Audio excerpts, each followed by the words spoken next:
할렐루야. 하루의 시작을 주님과 동행하며 시작하시는 우리 성도 여러분들께 하나님의 사랑과 평안이 함께 하시기를 소망합니다. 혹시 성도님들께서는 최근에 사랑해 혹은 사랑합니다 라는 말을 입술로 고백하신 적이 있으신가요? 네, 혹 부끄러워서 혹시 이렇게 문자나 카카오톡으로라도 이야기하신 적이 있으신가요? 자, 혹시 이마저도 없다면 하트 이모티콘을 통해서라도 표현해 보신 적이 있으신가요? 자, 표정을 보니 없으신 것 같지만 앞으로의 삶에서 사랑이 많이 넘쳐나시기를 바랍니다.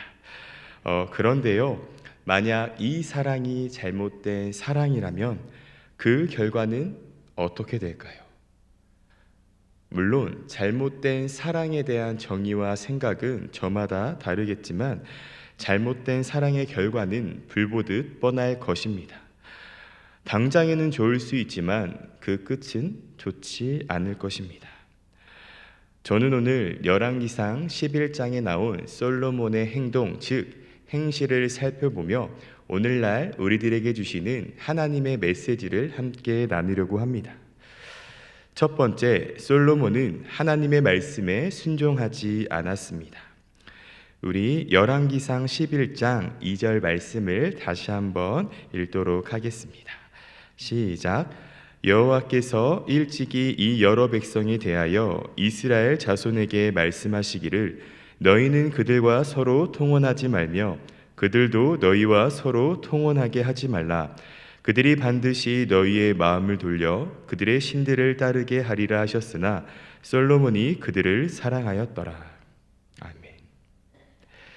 일찍이 하나님께서는 이스라엘 자손들에게 이방 여인과의 결혼을 금지하셨습니다. 그리고 그 금지를 막무가내로 또 강제로 한 것이 아니라 분명한 이유를 설명해 주시는데요. 그 이유는 바로 이방 여인과의 혼인을 통해 마음을 빼앗겨 하나님을 떠나 이방 신들을 섬길 수 있기 때문입니다.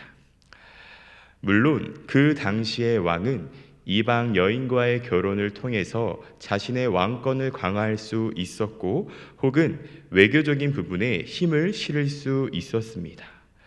그런데 솔로몬은 그 수가 상당했습니다.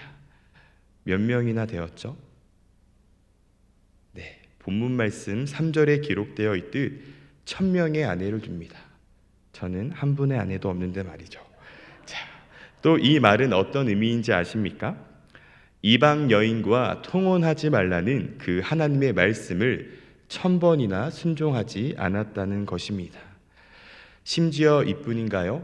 7절과 8절에 기록되어 있듯 솔로몬은 자기 아내들이 그들의 신들에게 분향하고 제사할 수 있는 산당을 지어주게 됩니다. 그것도 멀리가 아닌 예루살렘 동쪽이에요.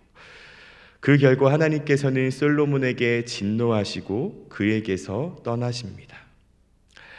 성도 여러분, 솔로몬은 어떤 왕이었습니까? 솔로몬 하면 생각나는 키워드가 한 가지 있을 것입니다. 무엇이죠? 그쵸. 그는 지혜의 왕이었습니다.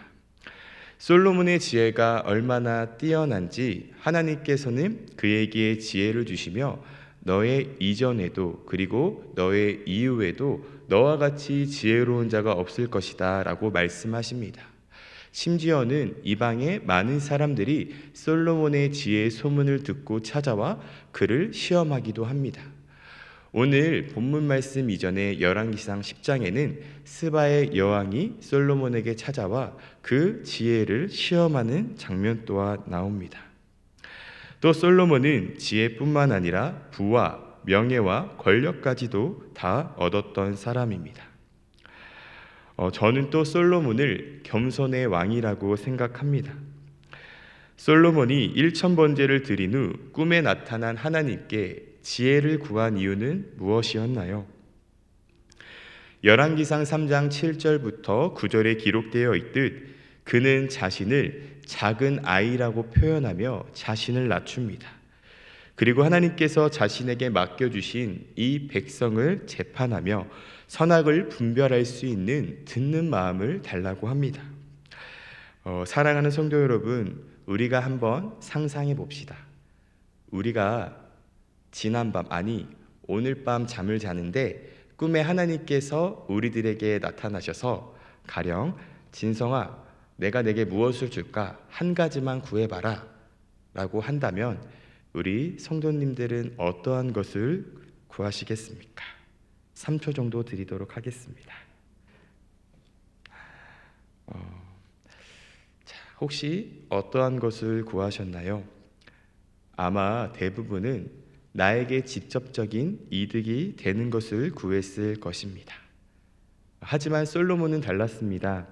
그는 하나님께서 자기에게 맡겨주신 이 이스라엘 백성들을 잘 섬길 수 있도록 또 잘 재판할 수 있는 그러한 듣는 마음을 구했습니다.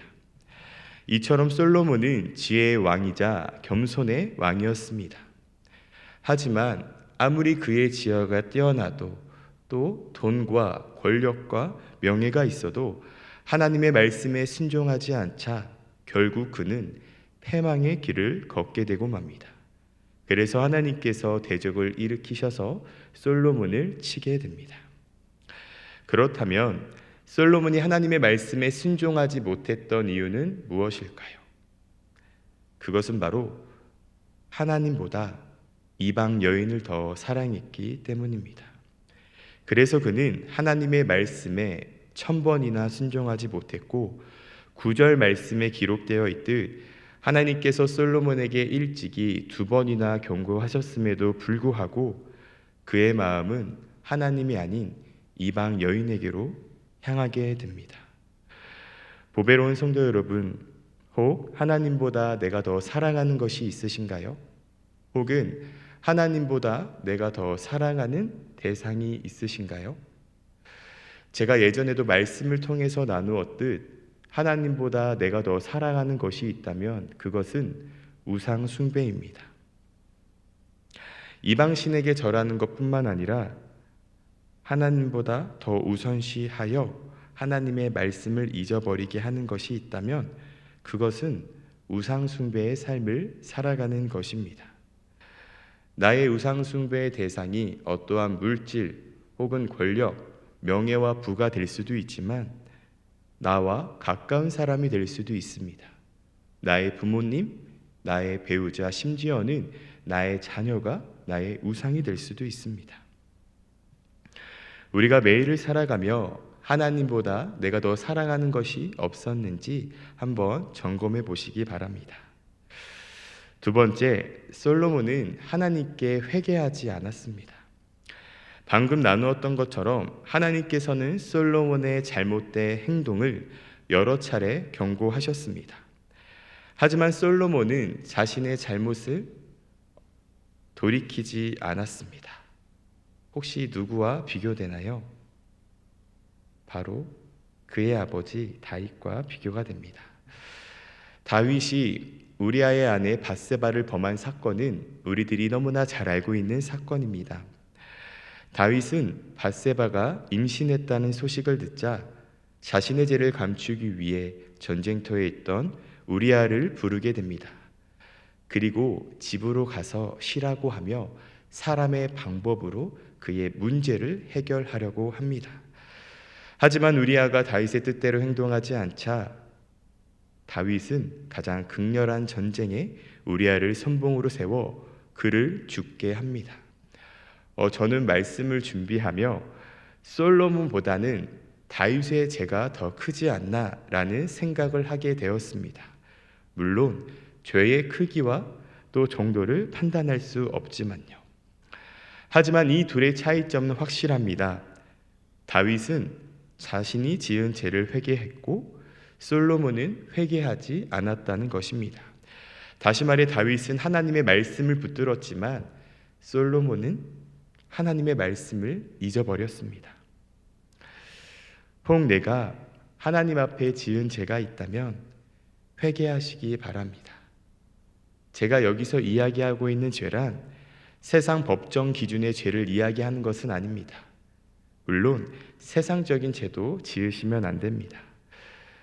제가 오늘 이야기하는 죄는 하나님의 말씀에 어긋난 다시 말해 하나님께서 기뻐하시지 않는 생각, 또 마음, 행동을 의미하는 것입니다. 이 죄를 지었다면 기도로 회개를 고백하며 하나님의 말씀을 끝까지 붙들며 살아가기 위해 노력하시기 바랍니다. 오늘 우리는 솔로몬의 행실을 살펴보고 있습니다. 그는 지혜의 왕이자 겸손의 왕이었습니다. 하지만 하나님의 말씀을 잊어버리는 순간 그는 하나님과 상관없는 세상적인 왕이 되어 점점 패망의 길을 걸어가고 맙니다. 그리고 그 솔로몬을 통해 이스라엘은 분열되고 맙니다. 너무나 안타까운 말이지만 우리 또한 그럴 수 있습니다. 하나님의 말씀을 잊어버리고 나의 생각과 나의 뜻대로 살아갈 수 있습니다. 하지만 하나님께서는 솔로몬에게 계속해서 경고하시듯 우리에게도 경고하십니다. 무엇을 통해서요? 바로 하나님의 말씀을 통해서요. 자, 혹시 성도님들께서는 축구를 좋아하시나요? 자, 최근에 잉글랜드 프리미어 리그에서 뛰고 있는 손흥민 선수가 EPL 통산 100호 골을 기록하게 되었습니다. 정말 대단하죠? 축구를 보면 경기를 뛰는 선수들도 있지만 그 선수들과 함께 뛰는 이 사람도 있습니다. 대개 검정색 옷을 입거나 노란색 옷을 입은 사람이죠. 누구일까요? 심판입니다. 또 그 심판의 주머니에는 무엇이 있을까요? 옐로우 카드와 레드 카드가 있죠. 심판은 축구 경기 중 잘못을 한 선수에게 경고를 줍니다. 구두 경고를 하며 주의를 주기도 하지만 실제 옐로우 카드를 꺼내며 경고합니다. 그렇다면 심판이 경고를 주는 이유는 무엇일까요? 안진성 선수, 너 마음에 안 들어서 주는 거야 라고 한다면 그 심판의 자질에 문제가 있을 것입니다. 심판이 경고를 하는 이유는 지금 너의 행동은 잘못된 행동이야. 앞으로 한 번만 더 그러면 옐로우 카드가 나갈 수도 있고 레드 카드가 나갈 수 있으니까 너 조심해 라고 하며 경고를 주는 것입니다. 또 경고를 받은 선수는 다시 경고를 받지 않기 위해, 다시 말해 퇴장당하지 않기 위해 몸을 사리게 됩니다. 축구뿐만 아니라 다른 스포츠도 마찬가지로요. 또 이 경고가요, 경기를 원활하게 진행할 수 있게 해줍니다. 이와 마찬가지로 하나님께서 우리에게 경고하시는 때가 있습니다. 제가 소망하는 건 우리 모두가 그 말씀의 경고를 두려워서 피하기보다는 받아들이고 회개의 자리까지 나아가시기를 바랍니다. 축구 선수가 경고를 받는 시간은 축구 경기가 진행되는 그 90분의 시간 동안입니다. 경기가 종료된 이후 아무리 심판이 선수에게 옐로우 카드를 주고 레드 카드를 준다고 해도 이 경고는 그 선수에게 아무런 영향을 끼치지 않습니다. 왜냐하면 이미 경기는 끝났기 때문입니다. 예수님을 믿는 그리스도인들은 예배 시간에 하나님의 경고를 받습니다. 물론 삶에서도 하나님의 경고를 받을 수 있지만 하나님을 찬양할 때, 또 말씀을 들을 때, 또 기도할 때 하나님께서는 우리들의 잘못을 떠올리게 하시며 분명 경고하십니다. 내가 하나님의 말씀대로 순종하지 않은 것, 또 내가 누구를 사랑하지 못하는 것 등등. 그때 솔로몬처럼 그 경고를 무시하는 것이 아니라 다윗처럼 눈물로써 회개하며 기도합시다.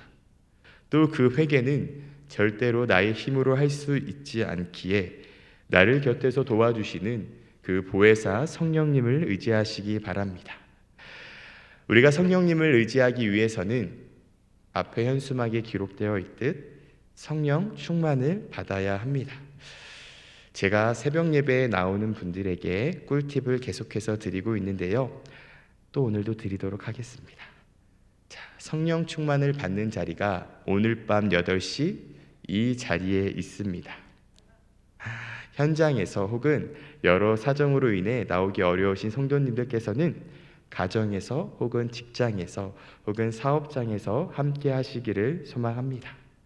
그래서 성령 충만을 받아서 하나님께서 생각나게 하시고 마음에 찔림을 주시는 그 문제를 회개하고 다시 온전히 하나님의 말씀대로 순종하며 살아가겠다는 결단과 함께 늘 승리의 삶 살아가시기를 소망합니다.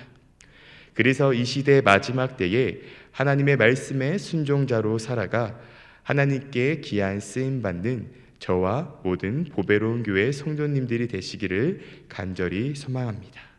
함께 기도하겠습니다. 사랑이 많으신 하나님, 오늘은 솔로몬의 행실에 대해 함께 나누었습니다. 그는 지혜와 겸손의 왕이었지만 하나님의 말씀이 그의 마음 가운데에서 사라지자 그는 세상적인 왕이 되어 패망의 길로 가게 되었습니다. 우리 보배로운 교회 성도님들이 매일을 살아가며 하나님의 말씀을 늘 기억하고 하나님께서 경고하시는 예배의 자리를 사모하며 마음에 찔림이 있을 때 회개를 통해 회복하고 다시 일어서는 귀한 성도님들이 되게 해주세요. 하나님께 귀한 예물 드리는 손길이 있습니다. 이 예물을 주님께서 기뻐 받아주시고 드리지 못한 손길 가운데도 주님께서 복내려 주셔서 하나님께 감사의 예물을 드리는 기쁨의 날이 속히 오게 하옵소서. 감사합니다. 사랑이 많으신 우리 구주 예수님의 이름으로 기도합니다. 아멘.